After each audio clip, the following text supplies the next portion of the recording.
Salam alaikum Mazoul, bonsoir.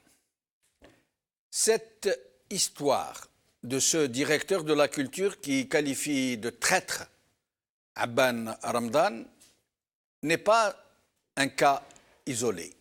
C'est bien plus grave. Et Abban Ramadan, Rabbi Yarhamou, n'est pas le seul parmi les grandes figures de notre histoire à avoir été ainsi traîné dans la boue par des ignares haineux et vindicatifs. C'est comme une macération des esprits, où l'ignorance le dispute à la suffisance de gens superficiels, dont les seules excroissances sont des bulles de miasmes nauséabonds, de plus en plus nombreuses dans une société et qui n'en finissent pas de putréfier l'ambiance.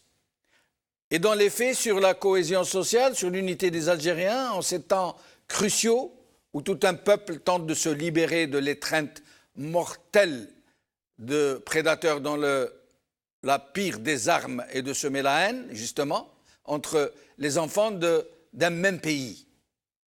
Oui, il n'y a pas que Abban Ramadan que les apprentis sorciers de l'histoire qualifient de traître à la Révolution.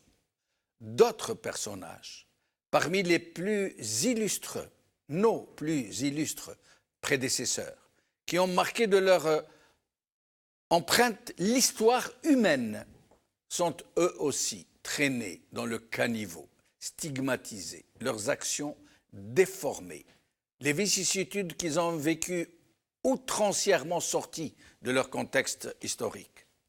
Massinissa, Juba II, Ptolémée, Saint-Augustin, l'émir Abdelkader, Farhat Abbas, Messali el-Hajj, Abdelhamid Ben Badis, Ait Ahmed, Abban Ramadan et d'autres grandes figures qui font les frais de crétins haineux. Mais plus qu'une haïssable disposition à la méchanceté et à l'ingratitude, plus que le produit d'une ignorance crasse, cette propension à salir ainsi les plus prestigieuses et les plus pures de notre histoire est symptomatique de quelque chose de beaucoup plus grave, de beaucoup plus insidieux que de l'ignorance crasse. Cette infection des esprits vient d'un mal autrement plus profond. Elle est la conséquence de la falsification de l'histoire, laborieusement entreprise par ceux-là que l'héroïsme et les épopées des grands hommes dérangeaient, parce qu'elles ne s'accommodent ni avec leur petitesse, ni avec leur scélératesse, ni avec leur fourberie. Il fallait reforger l'histoire, la tordre à leur convenance, pour s'y ménager des niches montées de toutes pièces. Et un tel échafaudage ne pouvait que générer des relais à sa mesure. Les gens qui ont capté le pouvoir et qui ont dicté à l'histoire officielle ce qu'elle devait secréter sont à la vérité et à la noblesse des cœurs ce qu'est le furoncle au volcan, ce qu'est le pu sointant de la lave, ce qu'est le pu sointant à la lave déferlante, fertilisante. Ce régime a besoin de haine, de vindicte pour prospérer. Il a besoin que des ignares emplissent l'espace public pour ne laisser de place qu'à l'expression de l'ignorance et de l'exécration. Il en a besoin de la même manière que le pouls a besoin de saleté pour prospérer et se reproduire. C'est en ce sens que l'action du Hirak est salutaire, et c'est d'un véritable fleuve que nous avons besoin désormais, d'une crue purificatrice pour nettoyer les écuries d'Ogia. C'est maintenant, et de façon très forte, que nos élites doivent investir tous les champs sociaux, politiques, culturels, historiques, religieux, pour les labourer et les fertiliser. Pendant bientôt 11 mois, les Algériens ont montré toute leur saine disposition au pacifisme, au civisme et à l'amour. L'heure est venue maintenant pour toutes nos élites, les élites véritables, dans tous les domaines, de nettoyer les écuries Dojia.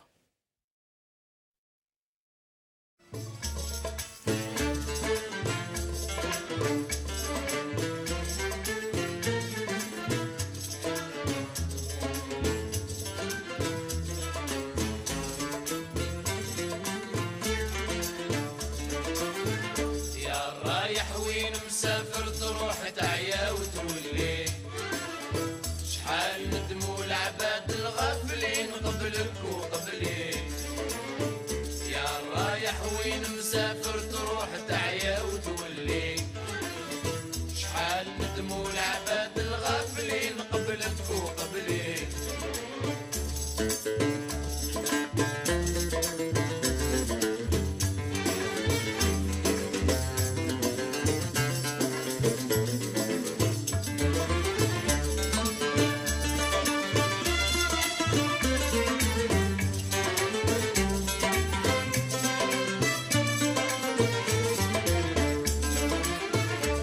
شفت البلدان العامرين والبر الخالي شحال ضيعت وقت وشحال تزيد مازال تخلي يا الغايب في بلاد الناس شحال تعيا ما تجري ليك وعد القدرة ولا الزمان وانت ما تدري يا رايح وين مسافر تروح تعيا وتولي شحال ندموا العباد الغافلين قبلك وقبلي يا رايح وين مسافر تروح تعيا وتولي شحال ندموا العباد الغافلين قبلك وقبلي.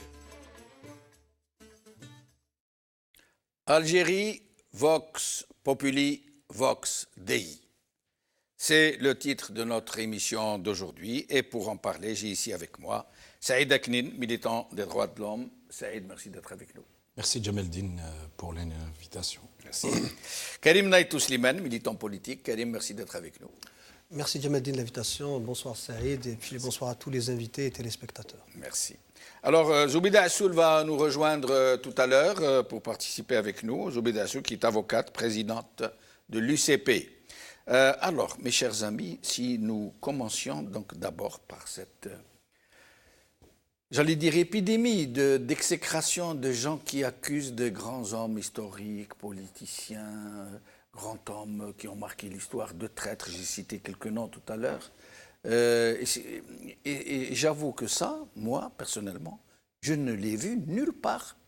Je ne l'ai vu ni en Tunisie, ni au Maroc, ni en France, ni en Angleterre, ni au Canada. On dirait que nous avons cette spécialité de qualifier de traîtres nos plus illustres personnages. Et moi, j'aimerais bien comprendre d'abord d'où ça vient. Et puis aussi cet usage excessif de la révolution algérienne. Moi, je suis ici en France, par exemple, nous trois, nous vivons ici. On n'a jamais entendu quelqu'un dire « moi, je suis le fils d'un résistant, d'un ancien combattant ». Ou de voir quelqu'un être traité de fils de collabo. Ah, lui, attention, fils de collabo. Qu'est-ce qui se passe? Pourquoi chez nous cette telle détestation?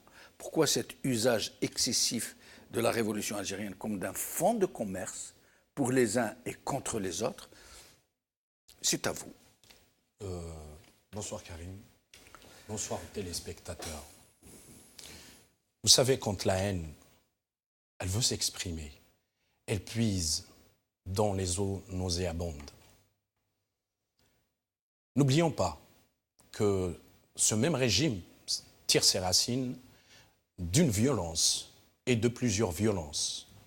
Le régime ne sait s'exprimer que dans la violence, il ne maîtrise que la violence. La haine est une forme de violence avec laquelle ils essayent de déstructurer complètement la société. Vous l'avez si bien dit en disant que cette infection, l'imaginaire, la pensée du régime, elle a des frontières cognitives qui consistent à tout ce qui ne rentre pas dans le cadre de la pensée du régime est considéré comme ennemi. Tous ceux qui ne sont pas avec, ils sont contre le régime.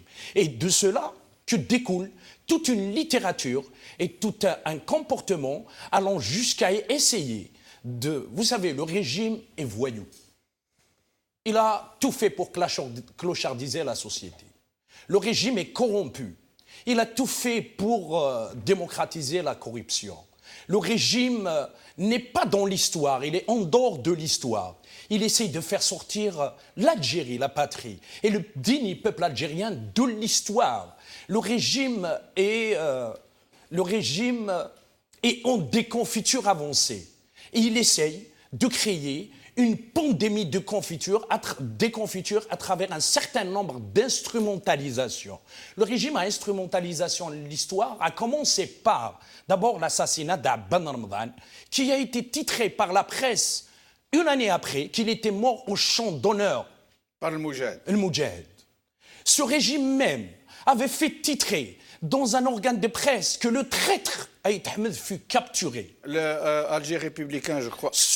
Nous allons essayer de voir cette image, la mettre à côté de vous en lucarne. Je crois que c'est Alger républicain. Alger républicain. Le traître Aït Ahmed a été capturé. Exactement. J'aimerais qu'on nous la montre. Allez-y. Le régime, le système. Regardez ce qu'ils ont fait avec notre repère, l'Akhdar Bourga. Oui. Vous vous imaginez à tel point que les outils du peuple sont transformés en outils de propagande pour inséminer. Je me rappelle que lui avait été convoqué pour faire son service militaire du temps de la France en 54. Exactement. Donc c'était obligatoire, il n'avait pas le choix. Il est parti de 54 à 56. Alors eux, après, quand ils l'ont fait rentrer en prison, ils ont lâché leur... comment on les appelle, propagateurs de haine, nous dire que c'était un faux moujahid puisqu'il était dans l'armée française et c'est un déserteur de l'armée française. Exactement. Et ils ne nous ont pas dit qu'il faisait son service militaire. Exactement. Un homme. Au moment où on voit vous voyez, Alger républicain, l'ANP capture le traître Aït Ahmed. Voilà. L'Akhdar Bourga. Je pense, j'espère qu'il m'entend à l'heure où je parle. Au moment où il était sur le bloc opératoire, l'anesthésiste lui dit « Mahia al-Wassiya », la grandeur de l'homme, la noblesse de l'âme, la fidélité au serment de novembre, lui répondit « Nahar al-Jum'a roh al-Barid al-Markazi ». Ça veut dire le vendredi, dès sa libération. Le vendredi, on est devant l'inconnu. On ne sait pas si on va mourir, si on va se réveiller. On ne sait pas qu'est-ce que nous réserve l'opération. Ouais. C'est tout récent, quand il était en prison, quand on l'avait ramené pour l'opérer la dernière fois. Il répondit avec cette phrase de génie. Mais quel courage, quelle audace, quelle noblesse. Vous voyez la dichotomie qu'il y a entre ceux qui se sont servis. Ajoutons à cela, en 1962, il y avait combien de moudjahid de Djemeldine? On avait bâti, le système avait bâti sur des mensonges fondateurs, des mensonges. Il y avait à peine 80 000. Et ils ont monté une certaine forme. Dans beaucoup venaient 80 000, c'était, je crois, y compris l'armée des frontières. Tout à fait, tout à fait. Et pour noyer les véritables moudjahidines, qu'est-ce qu'ils ont fait?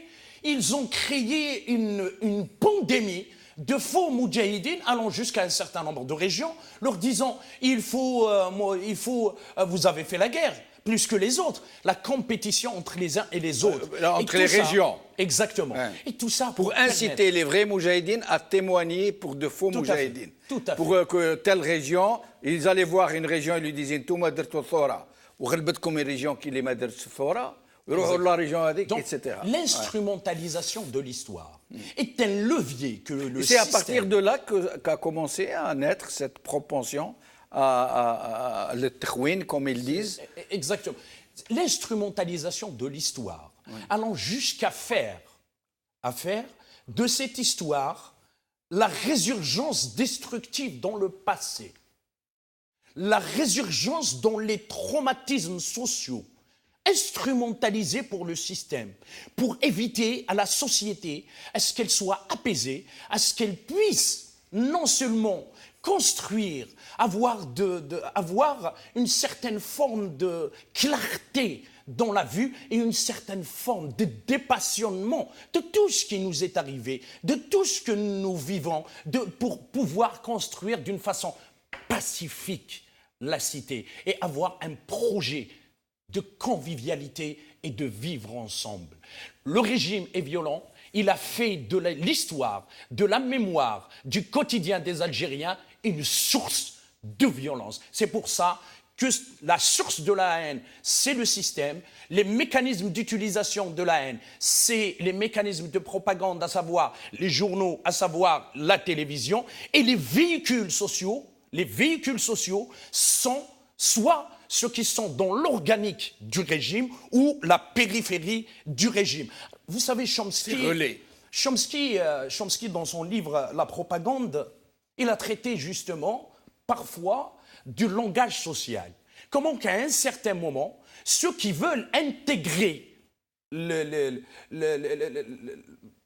musées de l'horreur font parfois dans la surenchère à celui qui va aller beaucoup plus loin dans le langage du système pour se faire accepter par et c'est ce qui se le passe, système. Et c'est ce qui est en train de se passer. Alors, Karim Naït Ouslimane, d'où vient cette propension à qualifier les gens de traîtres et d'où vient que c'est un fait quasiment isolé.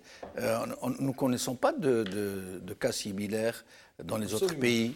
Absolument, parce que, comme dit l'adage, qui sème le vent récolte la lumière, la tempête plutôt. Ça veut dire quoi? Ça veut dire que dans la nature même de ce régime, son mythe fondateur, son procédé de légitimation, après les indépendances, s'est fait justement, a été fondé sur un rapport, on va dire, complexé du colonisé à l'altérité.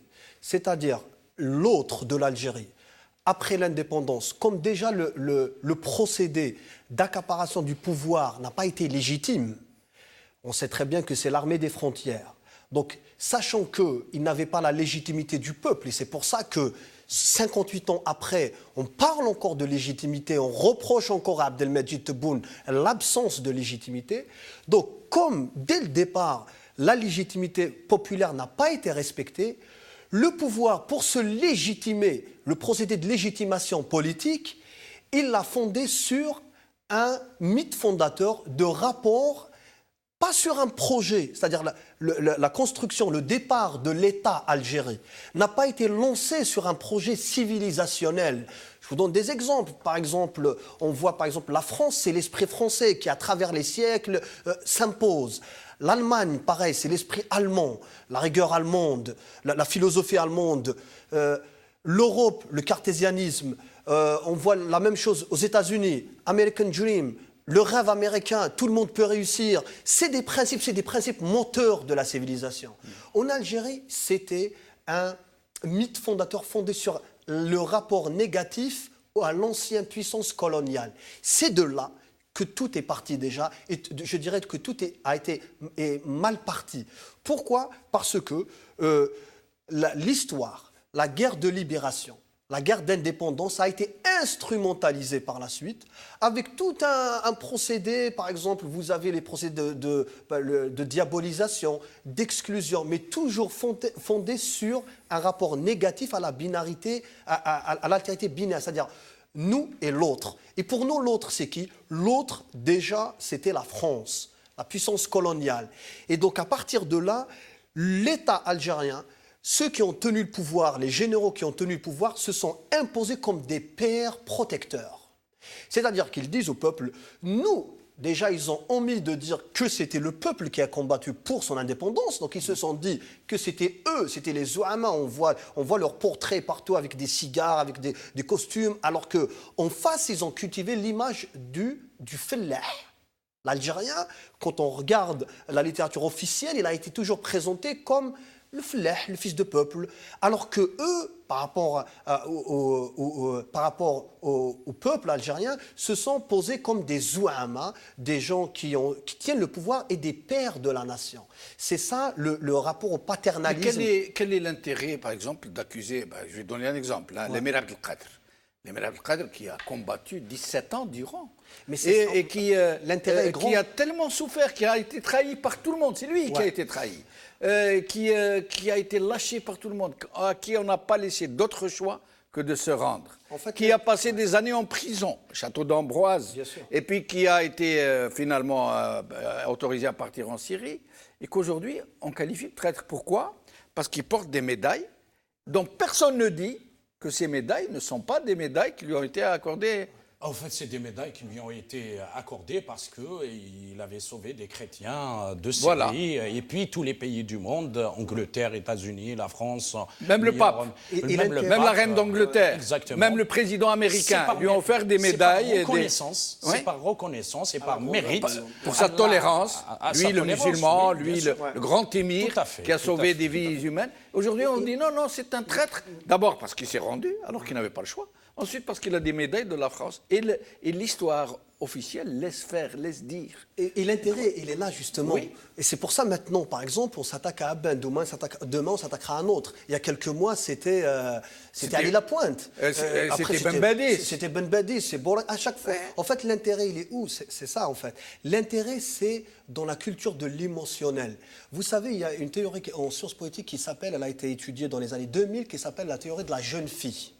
C'est-à-dire que pour des États, des gouvernements totalitaires, le peuple idéal pense comme une jeune fille, c'est-à-dire comme une adolescente. Il est dans, je dirais adolescente et adolescent aussi, il est dans l'idéalisme, l'émotionnel, c'est-à-dire ils veulent qu'on évite les sujets de fond. Par exemple, actuellement, nous avons vu comment ils ont réussi à berner une grande partie du peuple algérien durant tout l'été avec l'histoire de la Novembaria Bédissia. Oui. Nous avons vu des gens, presque des va-nu-pieds au sens propre du terme, presque. Nous avons vu des gens d'une apparence, qui avaient l'apparence d'une extrême pauvreté, courir, faire des marathons pour célébrer la Bédissia Novembaria, oui. Alors qu'ils n'ont pas d'hôpitaux, il n'y a rien. Alors que qu'est-ce que ça veut dire Novembaria Bédissia? Déjà, en soi-même, c'est une contradiction. C'est un oxymore. C'est un oxymore. Puisque... Déjà, c'est un oxymore. Oui. Il y a une contradiction. Mais surtout, il joue pour garder les gens, justement, qui n'ont pas une certaine culture historique, pour comprendre qu'est-ce que c'est que la Bédissia, qu'est-ce que c'est que la Novembaria. Et donc, ils les maintiennent parce que, comme l'a dit, d'ailleurs, vous voyez comment tout se rejoint, en fait. Par exemple, on voit quelqu'un comme Albert Memmi, quand il a fait le portrait du colonisé, après avoir fait celui du colonisateur, il a dit que le colonisé, pour se protéger, si vous voulez, invente des valeurs refuges. Il invente des valeurs refuges. Et nous, c'est ce que fait l'État avec son peuple. C'est-à-dire, il nous jette des valeurs. Par exemple, parfois, il nous jette la religion. Parfois, il nous jette le mythe historique de nous avons combattu la France, maintenant nous sommes toujours menacés par la France, menacés par d'autres États, et comme ça nous, on renonce à nos libertés fondamentales dans la société, on renonce à nos droits. Pourquoi? Parce que nous sommes menacés par la menace extérieure. Vous savez, c'est ce qui se passe aussi en Corée du Nord. Comment ça fonctionne quand on a les médias, médias de masse. Karim, comment de tels barons du régime? Moi, ce sont des choses qui me sidèrent. Comment de tels barons du régime peuvent-ils, par exemple, utiliser la France comme bouc émissaire de toutes leurs... comme totem incantatoire. France, la menace française, l'OTAN, la Libye, alors que tout le monde sait qu'ils ont tous leur fortune ici, qu'ils ont leurs enfants ici, qu'ils lavent, qu'ils blanchissent leur argent ici, avant de l'envoyer dans le reste du monde. Ils parviennent à convaincre... Comme disent certains justement en France, plus c'est gros, plus ça passe. Mais là, ça passe. Comment ça passe? Et là, ça passe. C'est-à-dire qu'il y a quand même certaines personnes, et c'est là l'impact des médias. Le système, pour diffuser son roman national, a besoin, il a plusieurs appareils, il a plusieurs canaux de diffusion, et parmi ça, les médias de masse. Et il faut savoir qu'en Algérie, dans de très larges régions, il y a quand même des couches de la société qui ne regardent jusqu'à présent que les chaînes, que le NTV, plus les chaînes satellitaires qui gravitent autour. Donc, les avec médias, ça, on leur fait... Après, il y a des films historiques, il y a tout cela qui compte. Il y a par exemple la récupération des mosquées. Vous voyez vu comment ça a été instrumentalisé au moment des élections, par exemple, pour dire qu'il ne faut pas sortir, qu'il faut aller voter, et que c'est un devoir religieux d'aller voter, que c'était haram de ne pas voter. Donc tout cela fait qu'une certaine partie du peuple, malheureusement, est maintenue dans l'émotionnel. Et du coup, cette histoire, par exemple, de directeur de la culture de toute une wilaya.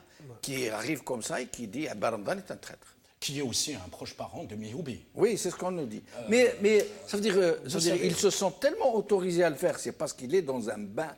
Il baigne dans une atmosphère qui est... Moi, ce n'est pas lui que je blâme. C'est le bain dans lequel il baigne. C'est cette atmosphère de criminalisation des héros de ce pays. En fait, c'est un état d'esprit. C'est un état d'esprit d'un système dont son personnel qui se croit complètement au-dessus du peuple. Au-dessus du peuple. Et comme la figure historique aujourd'hui, elle échappe aux mains du système. Je vais vous donner des exemples de ce pan qui est créé entre 2019 et 54-62. Aujourd'hui, le régime n'a plus de figure historique. Bourga, que ce soit en termes vivants, que ce soit en termes symboliques. En termes symboliques, Ali Ammar, Ben Mehdi, Khidr, Aït Ahmed, Abban Ramadan, dont on porte les portraits dans le Hirak. Non, c'est pour cette raison que c'est une révolution des vivants, au sens noble du terme, mais de ceux aussi, pourquoi qu'on fait appel à leur mémoire et des morts. C'est l'une des révolutions dans le monde qui rend les morts beaucoup plus vivants que ce qu'ils ont vécu. Faire appel à la mémoire, c'est les prendre comme témoins. Les prendre comme témoins que nous sommes là. C'est comme si on fait un serment aujourd'hui, tellement cette mémoire multitude, que nous allons continuer ce que vous avez fait. Et comme la figure historique, Bourga, Eril Hariz, Bouhirid, toutes les figures historiques aujourd'hui échappent au régime. Échappent au régime. 1, 2, dans le manuel scolaire. Le manuel scolaire de la première année jusqu'à la dernière année, mis à part d'une façon un peu éphémère, d'une façon un peu superficielle, on enseigne le congrès de la Soumane. Mais on n'a jamais enseigné le rôle de la société civile, le rôle du peuple et son apport pendant la guerre de libération nationale.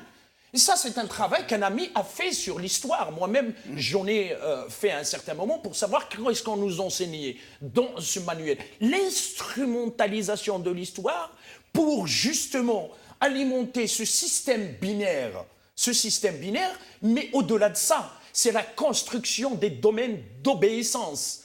La religion, elle a été utilisée par le système pour pouvoir construire l'obéissance au système. L'histoire, elle a été utilisée, triturée, manipulée pour justement construire des domaines d'obéissance et des domaines aussi d'appartenance au système. Et la troisième des choses, c'est l'appel qu'on fait à des éléments, le syndrome du colonisé d'Achille Mbembe. Ils sont la continuité du syndrome du colonisé. Les premiers à avoir utilisé cette technique de traître, c'était les Français. Pour pouvoir semer la zizanie dans les rangs des Algériens. Et le système, il a inventé en la matière la main étrangère, Hezb français, l'ennemi médiatique. On était l'ennemi médiatique. Le Maghrébien, c'est l'ennemi médiatique. L'ennemi intérieur, l'ennemi extérieur. Et maintenant, ils vont nous inventer l'ennemi intergalaxial. Ils sont capables. Mais en plus de ça, ils développent un certain nombre. Moi, je ne partage pas le point de vue comme quoi il y a des régions aujourd'hui, effectivement, on essaye de maintenir dans l'ignorance une certaine frange de la société. Mais cette société, dans sa totalité, sa quasi-totalité, mis à part cette petite minorité qui est liée d'intérêt de près ou de loin au régime, mais sinon dans tout le pays aujourd'hui, 48 wilayas, le 22 février, 48 wilayas sont sortis. Et dans les 48 wilayas, c'était massif. Il y avait beaucoup de monde dans les 48 wilayas. Comme quoi, il y a cette aptitude, cette volonté, cette envie, cette détermination à s'en sortir, y compris, même si tous les moyens, vous savez, Ahmed disait, si aujourd'hui on parle de démocratie, si nous continuons à critiquer le système, si nous continuons à nous parler entre nous, si nous continuons à parler des droits de l'homme, si nous continuons à parler des droits, du droit d'avoir des droits, c'est un miracle. Parce que ce système, il combine la cruauté de la junte birmane et la sophistication de la Stasi. Et c'est très vrai. Karim, est-ce que cette propension à qualifier de grands personnages et de traîtres, est-ce qu'elle ressort des mêmes, j'allais dire, des mêmes marécages que cette haine que le régime tente d'instiller des uns contre les autres? Par exemple, je vais vous donner un exemple. Certains, par exemple, islamistes, dans leur bouche, communiste est une insulte. Pour qualifier quelqu'un je dis, c'est un communiste. Dans l'autre trottoir aussi. Ouais. Il vous dit, X, c'est un islamiste. Au point où, par exemple, si vous défendez la mémoire de Abbasi Madani, que vous dites ça a été un moujahid de la première heure, on vous traite d'islamiste. Si vous défendez Ali Belhaj parce qu'il est embarqué chaque vendredi qu'on le maltraite, on vous traite d'intégriste. Si vous recevez, comme je reçois aujourd'hui, vous deux qui êtes de la région de Kabylie, on me traite, moi, c'est ce qu'on fait tout le temps, de kabyliste. Si je reçois, je ne sais pas, un islamiste, Badreddine Gerfa, on me dit « Ah, c'est normal, le Magharibi a fait la promotion du fils ».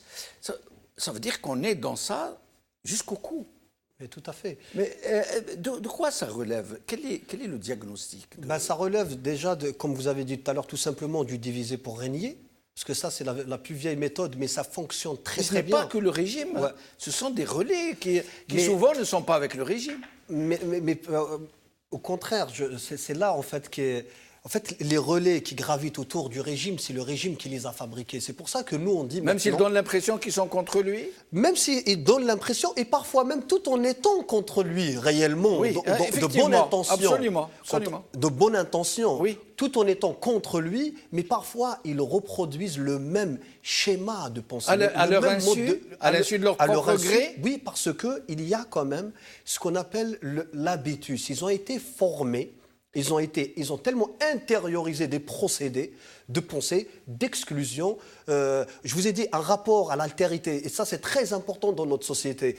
J'espère qu'un jour il sera suffisamment étudié. Un rapport négatif à l'altérité, c'est-à-dire l'autre on le nie, on ne l'accepte pas, mais on le nie complètement. Et c'est ce que fait le régime. Quand vous parlez, vous par exemple, on va prendre par exemple un communiste qui nie la possibilité, qui refuse à un islamiste la possibilité d'exister.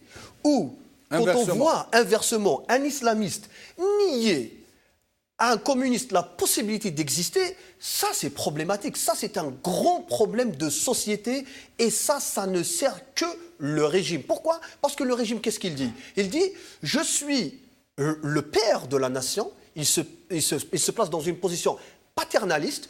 Pourquoi? Parce qu'il est aussi l'arbitre. Il est aussi l'arbitre de la société. Si seulement, certains disent, en fait, et peut-être l'ont tellement introjecté, on parle d'introjection, ils l'ont tellement en eux-mêmes, c'est-à-dire que sans l'autorité militaire directe ou indirecte, sans l'autorité policière directe ou indirecte, les acteurs de la société se chamailleront entre eux, peut-être s'entretueront entre eux, d'une manière sauvage. Pourquoi? C'est ça, parce que l'État s'est imposé comme seul détenteur de l'autorité pour garantir l'ordre. Et c'est pour ça que je vous dis... Et même des équilibres entre les uns et les autres. Et lui, il veille toujours à maintenir les équilibres. De temps en temps, il soutient, on va dire, les islamistes. De temps en temps, il va soutenir les communistes. De temps en temps, il va soutenir les socialistes. De temps en temps, il va soutenir les nationalistes, comme c'était le cas cet été. Et il les lâche les uns contre les autres. Et il les remonte les uns contre les autres. Et c'est pour ça que je vous dis qu'au fond, là, tout à l'heure, quand Saïd il dit qu'il n'est pas d'accord sur l'idée que dans certaines régions, ça n'est pas encore le cas et qu'au 22 février, toute l'Algérie est sortie. Ça, c'est un point très important. Oui, le 22 février, toutes les régions sont sorties. Pourquoi? Parce que aussi, tous les médias étaient unanimes. à ce moment-là. Les médias avaient transmis le Hirak. La contre-révolution n'avait pas encore commencé son Oui, travail. oui. Mais quelques semaines après, une fois qu'on a appliqué l'article 102 avec une promesse des articles 7 et 8, tout de suite, on a oublié les articles 7 et 8 et on a mis en fonction, on a mis en marche contre-révolution. la machine de la contre-révolution. Et en ce moment, et après ça sera notre sujet par la suite, la contre-révolution fonctionne, elle utilise des relais À plein gaz. À plein gaz. On a essayé le division et maintenant on essaye de soustraire. Là maintenant, la machine révolutionnaire en ce moment, elle fonctionne par soustraction. La machine contre-révolutionnaire. Pardon, la machine contre-révolutionnaire maintenant, elle fonctionne par soustraction. C'est-à-dire, plus ils essayent de soustraire des gens du Hirak. Des acteurs. Des acteurs du Hirak. Nous allons en parler. Et nous allons en parler. Mais moi, j'ai une question pour vous. Vous avez dit que ce phénomène de distillation, de l'exécration, de la revendication illégitime, des fonds de commerce divers, des relais qui distillent la détestation, la haine. Vous avez dit que c'est un phénomène qui n'est pas suffisamment étudié. Il n'est pas suffisamment Et étudié, pourquoi? Absolument. Pourquoi, justement, il n'y a pas sur le terrain des élites, des sociologues, voilà. des politologues, des je ne sais pas. Pourquoi? Parce qu'il va à l'encontre du roman national, du mythe fondateur de l'État algérien. Et quand on dit État... Le régime. Le régime, et quand on parle du régime, on parle de l'université et de l'école. Je vous donne un exemple. Mohamed Dib, l'écrivain Mohamed Dib, que tout le monde connaît en Algérie. Bien sûr, évidemment. Savez-vous qu'il y a beaucoup d'Algériens qui ne savent même pas que Mohamed Dib a continué à écrire jusqu'en 2003? Oui.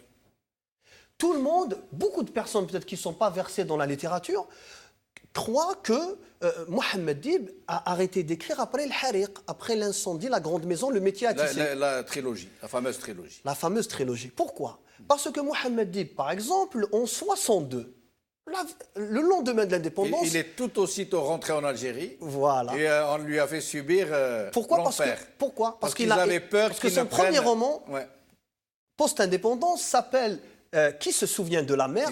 Et c'est un roman dans lequel il a entrepris de travailler. Qui se souvient de la mer, il n'est pas de Melk Haddad plutôt? Non, c'est de Mohamed Dib. Qui se souvient de la mer? Melk Haddad, c'est les quais de fleurs ne répond plus. Après, par la suite, il s'est arrêté d'écrire carrément parce qu'il avait aussi, lui aussi, un rapport très difficile à la francophonie. C'est une autre histoire. Oui. Mais Mohamed Dib, donc Qui se souvient de la mer, il a commencé à justement à traiter de manière critique la révolution. Oui. Il a essayé de penser à ce rapport d'altérité qui en résulte. Qui est l'autre? C'est qui l'autre? Je suis là. Mais qui est l'autre? Et là, tout de suite, le gouvernement, ils ont vu, le régime en place, ils ont vu sa dangerosité, lui et d'autres écrivains. Il a continué à publier jusqu'en 2003 il pouvait sur participer à l'éveil des consciences. Voilà, parce qu'il participe à l'éveil. Ils lui ont fait subir l'indicible. Voilà. Au point où il a souhaité être enterré ici. Et il a légué tous ses manuscrits à la Bibliothèque de France, à la BNF. Ouais. Pourtant, lui qui est indéfectiblement attaché à l'Algérie. C'est magnifique. Quand on a lu Le métier à tisser, L'incendie, La grande maison... Il y a d'autres... Mais moi, j'aimerais dire quelque chose justement à ce sujet, qui est très douloureux. Hein, parce que Mohamed Dib, on lui a fait tellement baver qu'il n'a plus souhaité repartir en Algérie. Ouais. Il faut voir comment il a écrit par la suite. Oui, et il s'est fait enterrer... alors qu'il adorait cette terre. Ouais. Parce qu'il faut lire ces livres pour comprendre quel attachement viscéral il a à ce pays. Toi, tu parles des trois Mohamed. J'allais en parler justement. Lui, Mohamed Dib, il a laissé une sorte de testament. Ne m'enterrez pas en Algérie, enterrez-moi ici. Mohamed Arkoun, qui a tellement aimé ce pays, mais ils lui ont tellement fait voir que lui aussi a demandé à être enterré au Maroc et pas en Algérie. Et Mohamed, qui chantait à la Maison Blanche, la fameuse chanson de l'immigration. Non, en Kabyle, à la Maison Blanche. La fameuse chanson, il a été enterré Hasnaoui, Hasnaoui, Cheikh Hasnaoui. Ah, Non, mais son nom, c'est pas Hasnaoui. Exactement. Ouais, ouais. Mohamed Khalifati. Ouais, Khalifati, voilà. Il a exactement. demandé à être enterré hors de l'Algérie, à La Réunion. Tout à fait. Aux antipodes. Donc quasiment. cette question, c'est la question fondamentale. Et là, quand on voit le Hirak en ce moment, quand on revient au Hirak, parce que vraiment, moi, j'ai essayé de l'approcher avec une approche sociologique et historique et littéraire et philosophique, c'est que le Hirak, justement, il ramène un nouveau rapport à l'altérité. On voit dans le Hirak, moi, j'ai vu, ça m'a choqué au départ, mais finalement, j'ai compris que le peuple a atteint un degré d'éveil politique énorme et magnifique. J'ai vu on va dire comme ça, des islamistes, des barbus, prendre des selfies avec des femmes qui ne portent pas le voile. Il y avait des débats, et c'est là ce qui est magnifique. C'est-à-dire qu'actuellement, nous avons, entre peuples, je dirais, entre peuples, et loin des élites sectaires, parce que les élites, les vraies élites, sont celles qui sont avec le peuple. Absolument. Et avoir une idéologie en soi, c'est pas un défaut. Avoir une idéologie, avoir des convictions, c'est pas un défaut. Le défaut, c'est de nier les autres et de se renfermer dans des idéologies sectaires. Parce que le sectarisme, il y a certaines personnes qui croient que le sectarisme existe uniquement en religion. Non. Non, il y a des intégristes partout. Voilà, il y a des intégristes Et le comble Voilà. du comble, Et et des je vais donner la fanatiques parole à partout, Saïd. ouais. Le comble du comble, et on en a parlé hier, Ouais. c'est que chaque camp considère que ces extrémistes à lui, Ouais. ils ont besoin qu'on soit indulgent avec Ouais, eux. ouais. Non, vous ne les avez pas compris. Mais c'est la définition même du sectarisme. Et Alors de que l'extrémisme, ce de qui l'intégrisme. conviendrait, c'est de s'attaquer d'abord à ses propres extrémistes, tout à fait. à soi, avant fait. de montrer du doigt ceux des autres. Tout à fait. Alors, un dernier mot sur ce sujet avant qu'on passe. Juste pour dire que l'autre, pour l'Algérien est un humaniste. Je m'explique. Vous voyez l'accueil et l'hospitalité du Sud. Oui. Vous voyez, je faisais la cueillette des olives avec ma grand-mère, elle me disait qu'il fallait laisser une branche pour les oiseaux et les fourmis. Ouais. Quel énorme degré de... Ouais. Donc l'autre n'a jamais été un frein dans les rapports sociaux. L'autre, bien au contraire, il était une force. Il y a bien des mariages entre Arabes et Kabyles. Ouais. Il y a bien des mariages entre les différents... C'est-à-dire l'autre était ouverture pour la société. Mais ce qui a empêché l'ouverture vers l'autre et ce qui a fait de l'autre soit une menace d'appropriation, soit une menace de désappropriation, soit une possibilité d'engouffrement. C'est ça aussi la définition large de l'altérité. Et soit elle pourrait éventuellement être source de déception.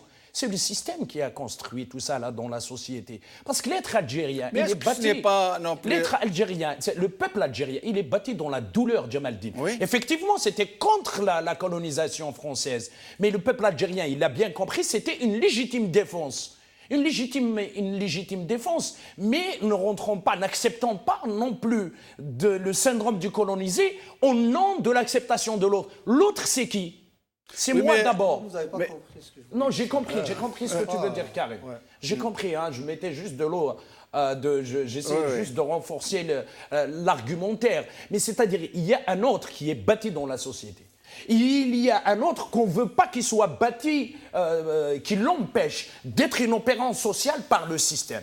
Le système a tout fait pour qu'on explique que l'autre est une menace, qu'à un certain moment, les berbéristes, Hizb França, c'est le système qui a utilisé un certain nombre de procédés pour inséminer justement cette Mais infection.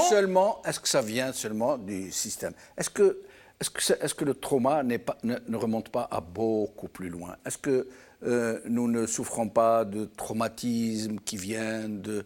Vous savez, notre région, l'Afrique du Nord, a été atrocement occupée par les uns Vandales, et les autres, les Vandales, les Byzantins, les Phéniciens.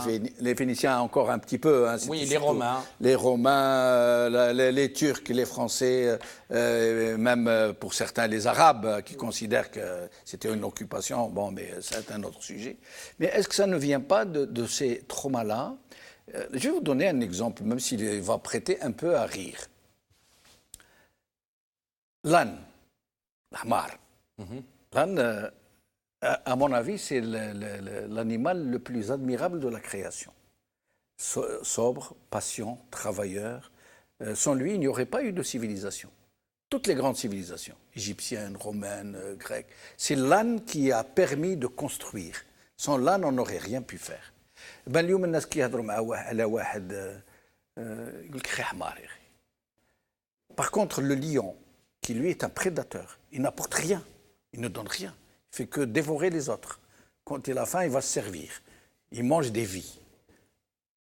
Et quand il parle de quelqu'un qu'il respecte, il dit c'est un lion, ce bonhomme. C'est l'échelle des valeurs, en fait. Et ça veut dire que même notre perception des choses et des valeurs, elle est comme biaisée quelque part. Elle est biaisée, justement, c'est ça. Vous savez, il y a un grand penseur que j'invite les téléspectateurs à lire, même s'il est un peu compliqué, mais on peut y aller doucement. Il s'appelle Edward Said. Et il a écrit surtout palestinien de culture anglo-saxonne. De culture anglo-saxonne, voilà, très bien. Et donc, Et communiste. Oui, très progressiste. L'un de ses plus grands concepts, c'est, d'ailleurs ça porte le titre d'un de ses livres, c'est l'Orient créé par l'Occident. Ouais. C'est-à-dire que ce qu'il postule, lui, dans ses travaux, c'est que nos sociétés à nous, nos valeurs à nous qu'on a actuellement dans la modernité, ne sont pas nos véritables valeurs, mais ce sont les valeurs qui nous ont été greffées. Qui nous ont été greffées par l'Occident. C'est-à-dire que l'Orient culturel actuel, et ça c'est très gros ça, l'Orient culturel actuel est une création de l'Occident. Ou du moins un trauma. Un trauma dû aux colonisations, à la néocolonisation. Oui, il l'a créé à partir des traumatismes, à partir du mensonge, à partir de beaucoup de choses. Et ça a fait ça. Et c'est en lisant Edward Said qu'on pourrait comprendre un autre grand incompris en Algérie, qui est Malek Ben Nabi. Ah oui. Parce que Malek Ben Nabi, au lendemain des indépendances, il leur disait on ne peut pas construire un État sur des idéologies. On va définir une échelle de valeurs, on va définir nos valeurs. Où sont nos valeurs ? Et c'est à partir de là qu'on pourra créer, on pourra fonder l'homme algérien. Et c'est pour ça qu'il a dit le problème de l'Algérie, c'est un problème de culture avant tout. Mais malheureusement... Et nous allons passer au sujet suivant. Je suis désolé parce que on a un sujet qui va venir qui est très important, qui va nous demander un peu de temps. Et justement, Zoubida Assoul est avec nous.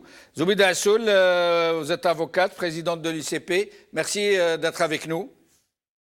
Bonsoir Sijamal, merci pour l'invitation. Merci. Alors, Zoubida Assoul, d'abord, votre sentiment sur ces consultations qui est en train d'entreprendre M. Tebboune. Est en train de recevoir les uns et les autres dans la société civile, parmi la classe dite politique. Quel est votre sentiment sur ce qui est en train de se passer dans ce cadre-là ? Honnêtement, moi, ce qui me dérange vraiment avec le pouvoir en place, c'est qu'il est toujours dans les anciennes pratiques, dans la même, disons, conception de l'exercice du pouvoir, c'est-à-dire le déni de ce qui se passe depuis bientôt maintenant 1 an. Une révolution pacifique, un peuple qui sort, qui a une feuille de route, tout le contraire de ce que beaucoup de gens disent, que le Hirak ne sait pas ce qu'il veut, que le Hirak a échoué, que non, la révolution pacifique a une feuille de route, a un projet carrément de société dont elle se réclame depuis maintenant bientôt 1 an. Les Algériens veulent une réelle rupture avec le système en place. Les Algériens réclament la séparation du politique du militaire. Les Algériens réclament l'indépendance de la justice. Les Algériens réclament l'état des libertés individuelles et collectives. Donc tout ça, c'est un projet. C'est un projet, on ne peut pas dire le contraire. Maintenant, beaucoup de gens, peut-être qui sont de bonne foi et croient toujours que le changement peut venir de l'intérieur du système. Erreur monumentale, parce que depuis plusieurs décennies, il y a eu des gens, d'ailleurs, de bonne foi, de bonne volonté, qui ont cru qu'en étant de l'intérieur du système, il pourrait y avoir du changement. Hélas, L'expérience nous démontre aujourd'hui qu'il est impossible qu'il puisse y avoir un changement de l'intérieur. Ça veut dire quoi? Ça veut dire que aujourd'hui, moi je l'ai déjà dit, que cette révolution est une chance pour l'Algérie, pour le système lui-même. Pour le système lui-même, c'est une chance inouïe qu'il ne faut pas rater. Cette chance consiste tout simplement à écouter la voix du peuple. C'est pas si compliqué que cela. Mais justement, Si Zoubeda vraiment, Assoul, nous justement. avons des gens encore dans ce système-là qui veulent l'intérêt de l'Algérie, il va falloir écouter la voix du peuple. Et Maintenant, justement, Zoubeda Assoul. comment peut-on parler de dialogue alors que encore Justement, aujourd'hui, j'ai une question pour Pardon. vous. J'ai une question. Alors, au sujet de dialogue, d'abord, vous avez démenti il n'y a pas très longtemps ce qu'avait rapporté un journal sur vous qui avait dit que vous aviez appelé au dialogue, que vous étiez prête à... Et vous avez tout aussitôt démenti, vous avez dit non, ce journal a reporté quelque chose que je n'ai pas dit. Mais sinon, aujourd'hui, au sujet de ces consultations avec des personnalités dites politiques et autres acteurs que M. Tebboune est en train de recevoir, le Hirak est en train de dire très fort que quiconque accepte d'aller négocier ou d'aller discuter ou rencontrer ce chef d'État qui n'a été élu que par la grâce de la fraude la plus massive depuis l'indépendance est sorti quasiment du Hirak de lui-même. Quelle est votre position, vous, sur ceux qui sont en train de répondre aux convocations de Tebboune? Moi, j'ai un principe assez jamais. Je ne suis pas la conscience des gens. Chacun est libre de prendre la responsabilité qui est la sienne vis-à-vis de l'histoire, vis-à-vis de la révolution et vis-à-vis de lui-même. Je n'ai pas de conseil à donner, ni encore moins un point de vue ou un commentaire sur les gens qui ont choisi clairement d'aller vers une rencontre. Moi, je ne peux même pas parler de dialogue parce que ce n'est pas un. Parce que le dialogue, on connaît très bien sur le plan à la fois politique et sémantique, un dialogue, ça veut dire qu'on va se rencontrer pour parler de la crise et pour que qu'on puisse ensemble trouver une sortie de cette crise de manière bilatérale ou multilatérale après débat, que la sortie de crise ou la solution doit émaner après un dialogue sérieux.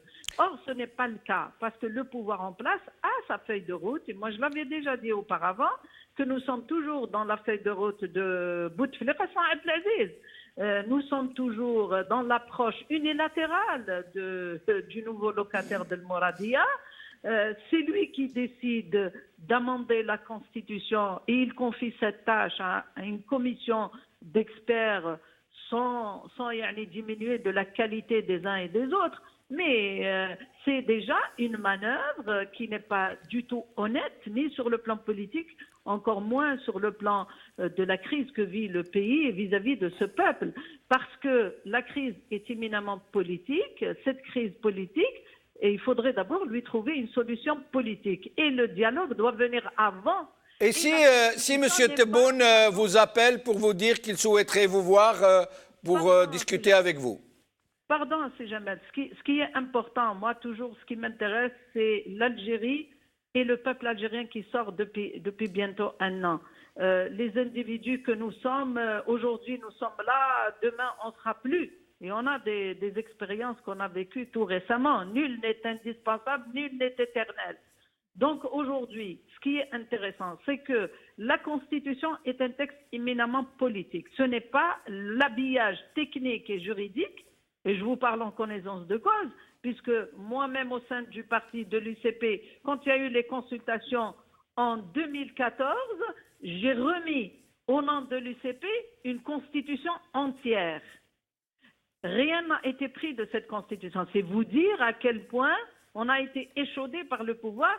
Ce qui l'intéresse, ce n'est pas de régler la crise, mais ce qui l'intéresse, c'est de faire du replâtrage pour se redorer son image et que le système continue. Donc, mais avant de parler du processus constituant, Zoubeda Assoul, Vous, en tant que présidente de parti, en tant que personnalité politique, si demain M. Tebboune vous demande à vous recevoir pour vous consulter, comme ils sont en train de dire, quelle sera votre réponse? Ce n'est pas une consultation, moi je l'ai fait savoir. J'ai dit d'ailleurs dans le fameux article dont vous parlez, parce que quand vous lisez le contenu de mon interview sur Al Khabar, vous allez voir qu'est-ce que j'avais dit et que le titre, c'est pour ça que j'ai démenti, le titre était en totale contradiction avec le contenu de l'interview. Moi j'avais dit que le peuple est dans la rue, le peuple dit il ne peut pas y avoir de solution si déjà les mesures d'apaisement et de bons signes de la part du pouvoir en place, qui les a déjà entendus, qui les entend depuis des mois, c'est relâcher tous les détenus d'opinion. Aujourd'hui, Fassaoui a été maintenu en détention provisoire, Karim Tabou est toujours en prison, Fodel Boumela en prison, Samer Belarbi en prison et d'autres. La semaine passée, on est parti sur Tlemcen, je faisais partie du collectif des avocats, il y avait 18 prévenus, dont 4 qui avaient eu pour 18 mois de prison au niveau du tribunal. Heureusement, Dieu merci, ils ont été tous relaxés, donc les 18. Donc aujourd'hui, on ne peut pas parler ni de dialogue, ni de concertation, alors que les mesures nécessaires que nous demandons depuis des mois n'ont pas été exécutées par le pouvoir. Il ne peut pas dire qu'on ne les a pas fait savoir, puisqu'on les a fait savoir par écrit, oralement. Le peuple le réclame tous les vendredis, tous les mardis. On ne peut pas dire que le pouvoir n'est pas au courant de toutes ces mesures préalables. Aujourd'hui, on ne peut pas se réunir, on ne peut pas se rencontrer, les Algériens ne peuvent pas s'organiser, les Algériens ne peuvent pas organiser des débats à l'intérieur des universités. Les étudiants ne peuvent pas inviter n'importe quelle politique qu'ils voudraient, justement, avec lequel ils voudraient débattre sur le projet de société, sur la Constitution. C'est ça le plus intéressant, à mon sens, pour moi. Le fruit de cette révolution, il ne faut pas la brader. Ce n'est pas une question, d'ailleurs, c'est une manœuvre, encore une fois, du pouvoir, parce que le problème en Algérie, avant d'être un problème d'ordre juridique ou de constitution, c'est un problème de manque de volonté politique. C'est-à-dire que même cette constitution actuelle, avec tous les parts qu'elle a, parce que moi, je l'ai déjà qualifié en son temps, en 2016, que c'était une mercuriale, ce n'était plus une constitution. Mais cette constitution, elle garantit bien un tas de droits et de libertés pour les Algériens, et pourtant ces droits ne sont pas respectés. Alors qu'est-ce qui se passe? Qu'il commence, ce président? Oui, mais Zoubida Assoul, quelles sont les intentions de... Qu'est-ce qu'il cherche à faire avec ces consultations, ce qu'il appelle consultations, de gens qui ne pèsent rien face à un Hirak aussi déterminé? Vous savez très bien, et le régime le sait très bien, que tous ces gens réunis ne pourraient pas rassembler l'adhésion du centième ou du millième peut-être de ce Hirak. Alors pourquoi insiste-t-il autant? Parce que le pouvoir en place ne sait pas faire autre chose. Il ne peut pas d'abord, et il a peur du vrai changement, parce que le vrai changement, c'est de faire participer le citoyen, qu'il soit partie prenante, qu'il soit acteur dans l'élaboration de ce processus constituant, de changer les mécanismes, de changer les pratiques du pouvoir, de changer les hommes. Comment peut-on croire à un changement alors que les ministres de l'ancien gouvernement, que Bouteflika, que Saïd a nommé, sont encore au gouvernement? C'est quand même hallucinant de faire des erreurs comme ça, des erreurs stratégiques pour le pouvoir. Mais aujourd'hui, c'est ça la volonté politique de ce nouveau président, quand il dit oui, je veux le changement. Mais pourquoi vous avez réintroduit des ministres dont la responsabilité est établie dans l'échec de toutes les politiques pendant 20 années? Subhanallah, pendant 20 ans, il n'a pas pu trouver des solutions aux problématiques des Algériens. Ce n'est pas aujourd'hui qu'il va les trouver. Donc, alors, Zoubida Assoul, une dernière question. Comment expliquez-vous que dans la classe dite politique, à ma connaissance, sauf si je me trompe, il n'y a que vous et le RCD qui avez exprimé ouvertement de telles idées sur ces consultations. Comment expliquez-vous que tout le reste, soit ils se rendent aux convocations, soit ils trépignent d'impatience et presque ils se roulent par terre de dépit, soit ils sont en train d'attendre. Comment expliquez-vous que dans la classe politique dite de l'opposition, il n'y ait, à ma connaissance, que votre parti et celui du RCD qui se soient exprimés sur ces consultations que vous estimez avec le RCD comme étant quasiment une farce? Mais écoutez, l'opposition, elle est plurielle, comme je l'ai déjà dit auparavant. Elle est plurielle et elle est aussi liée. Il y a des gens de l'opposition qui étaient partie prenante du pouvoir. Aujourd'hui, il y a beaucoup de partis qui essayent de se repositionner parce que c'est un problème de survie.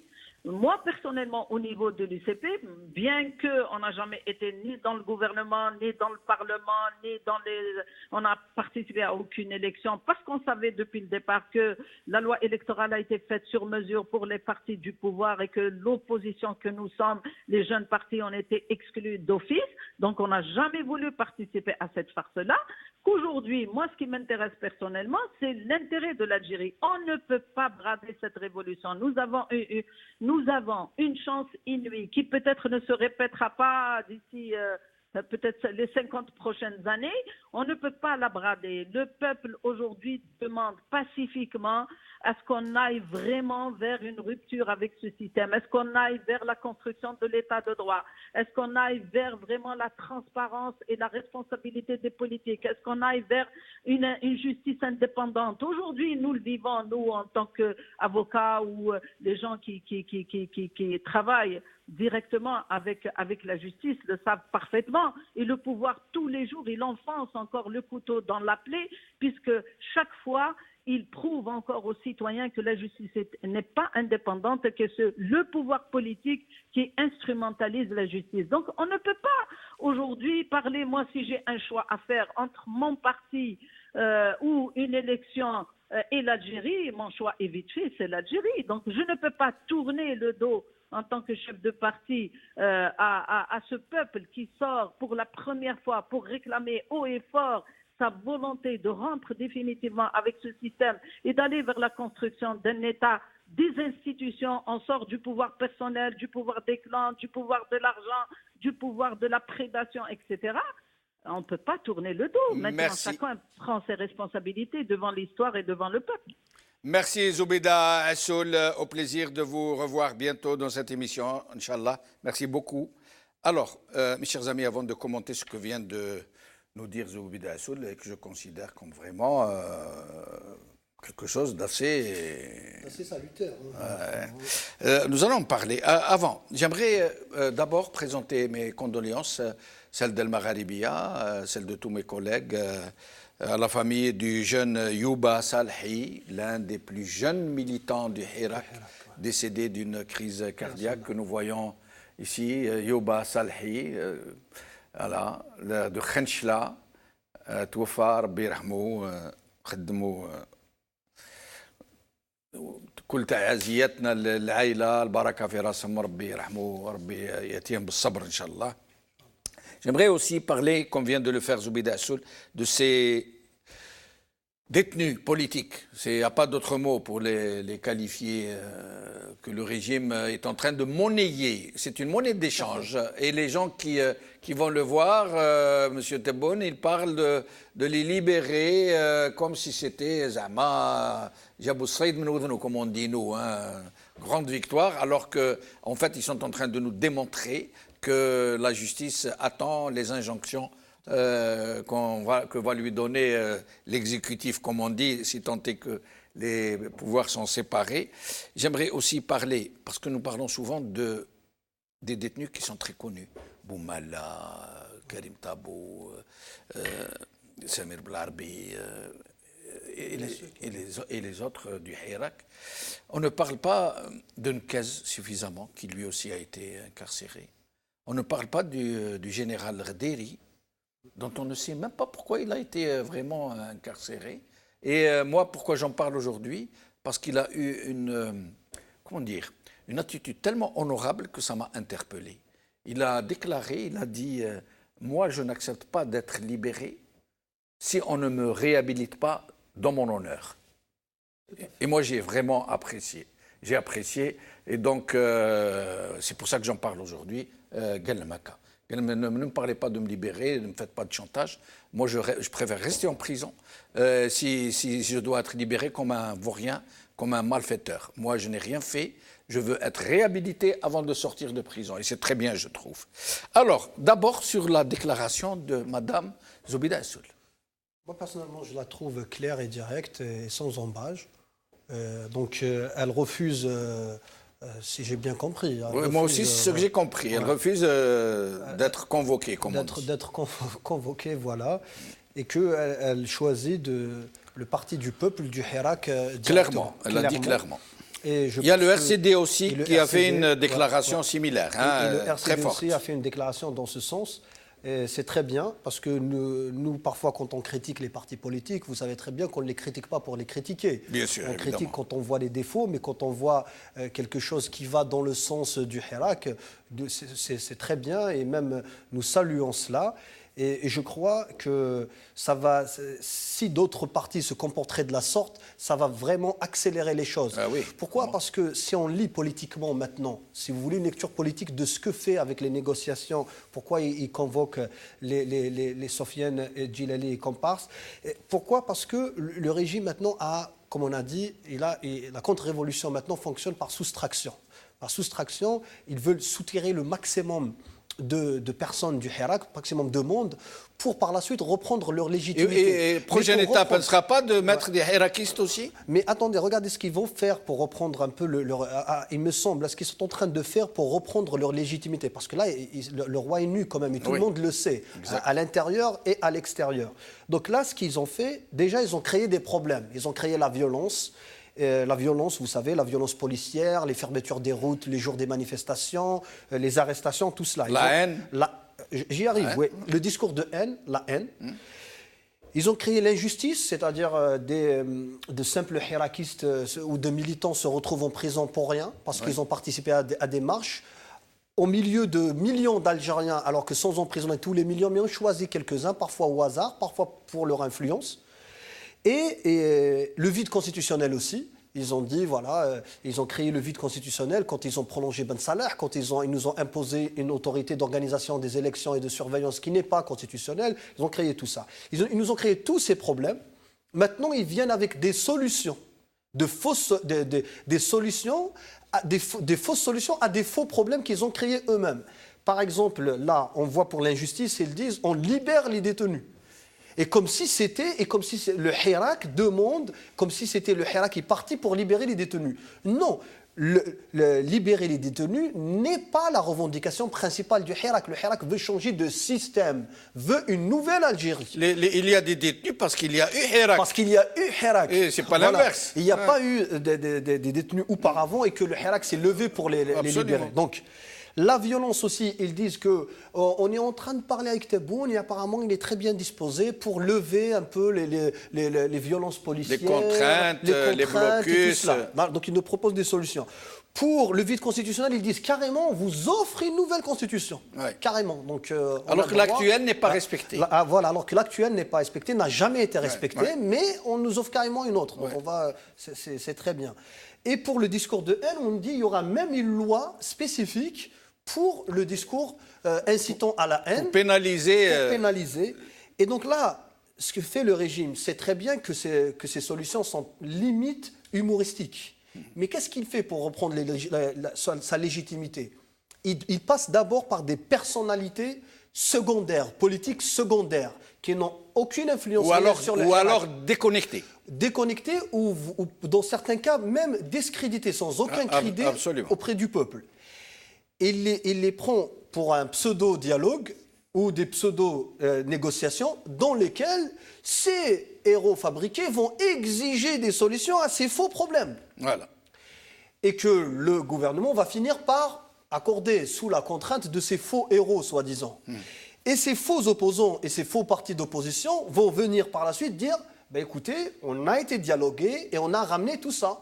On a libéré les détenus, maintenant il n'y a plus de violence policière, il n'y a plus de contraintes. Et on est même en train de vous faire une nouvelle constitution qui n'émane pas du pouvoir, parce qu'elle émane de nous, elle émane d'eux, parce qu'ils ont été consultés. Ils ont été consultés. Le discours contre la haine, on a dit aussi, ils vont nous faire accepter cette loi. Et là, par la suite, le régime leur donne à eux une légitimité qu'ils n'ont pas ou qu'ils ont perdue.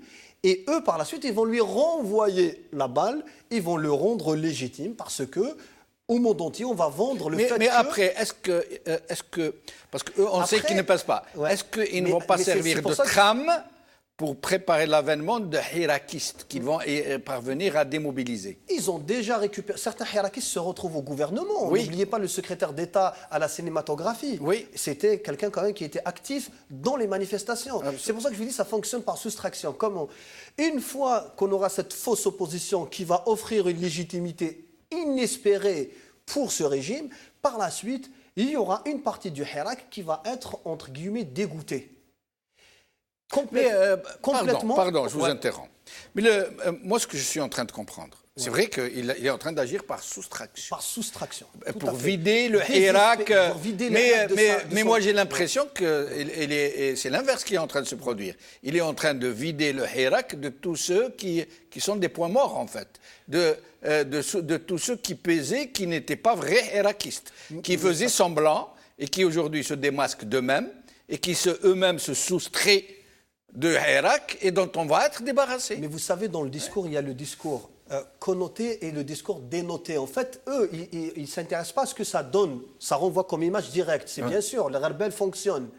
Mais ce qui les intéresse, c'est l'image connotée, le sens connoté caché, qui est le désespoir. C'est-à-dire les gens, il y a certaines personnes du Hirak qui vont peut-être se dire que, voilà, finalement, toujours la même chose. Quoi qu'on fasse, on n'arrivera jamais à faire tomber ce régime. Regardez, il y a des trahisons, il y a des gens... Vous savez, le hirakiste qui a... Mais ça, ce sont des branches mortes. C'est tant mieux si elles tombent. Oui, mais tout le monde n'arrive pas justement à avoir cette lecture. Certaines personnes maintenant, si je vous envoie si je vous montre les messages privés que je reçois, il y a beaucoup de personnes qui sont en plein dans le hirak qui s'interrogent. Et c'est pour cela que maintenant, il faut vraiment... On a besoin maintenant, comme l'a fait aujourd'hui Zoubida Assoul, Madame Assoul, comme l'a fait l'RCD, on a besoin maintenant de personnes, d'activistes, du petit activiste dans la rue, jusqu'à peut-être aux intellectuels connus, jusqu'aux personnalités les plus en vue, de dire non. De se déterminer. Clairement. De s'aligner avec le Hirak et de dire que le Hirak va continuer. Nous savons très bien que la conviction populaire est très forte, mais vous savez très bien que les symboles, que les personnalités symboliques comptent. C'est pour cela, par exemple, il s'intéresse à un certain Ibrahimi. Qu'est-ce qu'il a, Ibrahimi, sur la scène politique, même pour des consultations? C'est un homme honnête, oui, mais de l'ancien régime. À mon avis, faire une nouvelle Algérie, il y a plus jeune que lui, il y a des personnalités... Et on dit même qu'il va rendre visite à Yahya Abdel Nour aussi. Voilà. Dans son domicile. Voilà. C'est-à-dire il joue sur les symboles, il veut un peu tarir un peu leur image directement ou indirectement. C'est pour cela maintenant, je crois qu'il faut vraiment rester vigilant, déterminé. Je pense que le régime vraiment joue ses dernières cartes politiquement et bientôt il se retrouvera face à un mur qu'il ne pourra plus outrepasser. Saïd. D'abord, cette histoire de... D'abord sur Zoubida Assoul, sur sa déclaration. Vous savez, la présidente du TPI avait dit à Milosevic, au-delà des phrases grandiloquentes et de la littérature obsolète, les faits sont les faits. Il est vrai que, comme tout le monde, je vois de la responsabilité. Mais par contre, parler de Tebboune comme président n'est pas le mien, ni celui du peuple. Oui.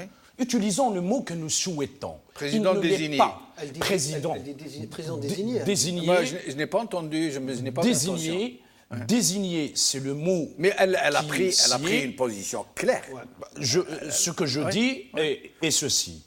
La deuxième des choses, il est bien facile de dire que tout le monde est responsable, sans pour autant prendre la responsabilité de se dire que les autres, ceux qui disent... ceux qui, par exemple, disent et tu fais de la politique. Ces gens-là qui, de condescendance, et qui voient les peuples de haut, et qui se considèrent comme des notables table le néopatriarcat et qui sont là pour dicter au peuple la chose qu'il faut faire. Maintenant, bien sûr qu'ils ont été. Question qu'il va savoir, qu'il faut se poser. Est-ce que vous avez conversé avec quelqu'un de légitime?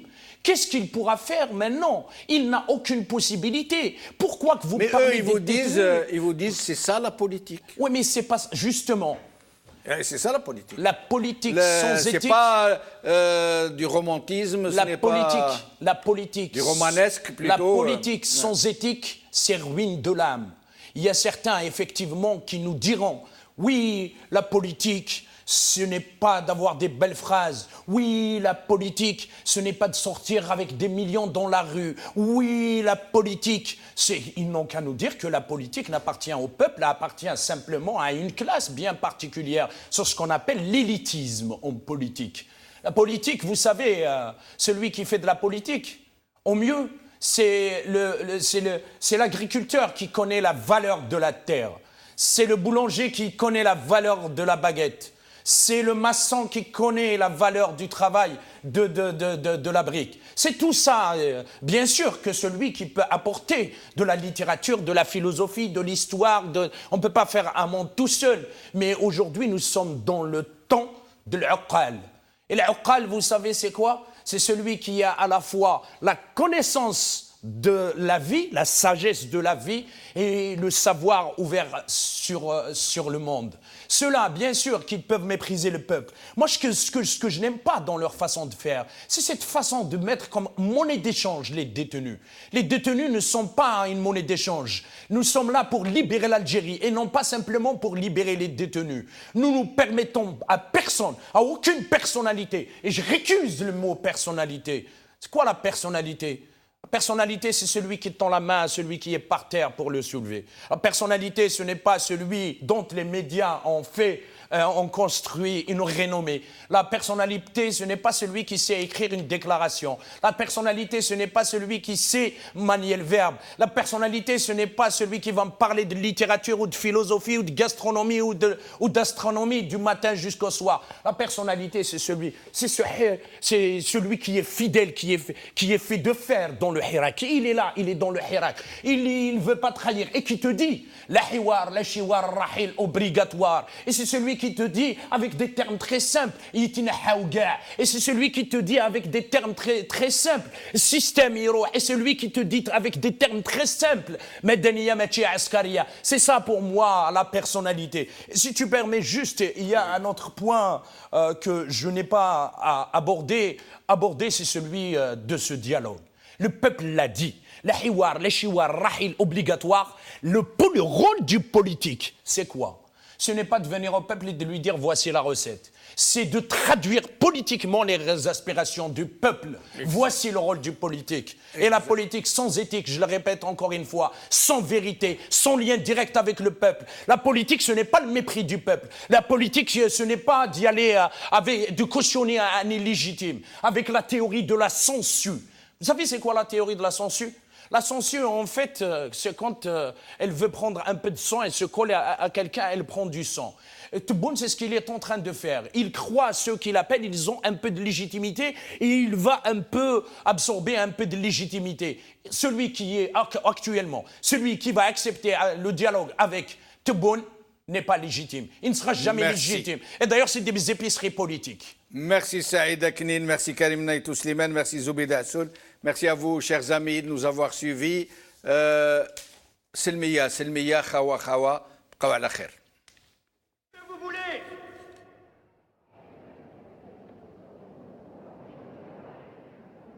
الاستقلال روحوا بلادنا الاستقلال نحبوا حريتنا هدوا خارج لنا هدوا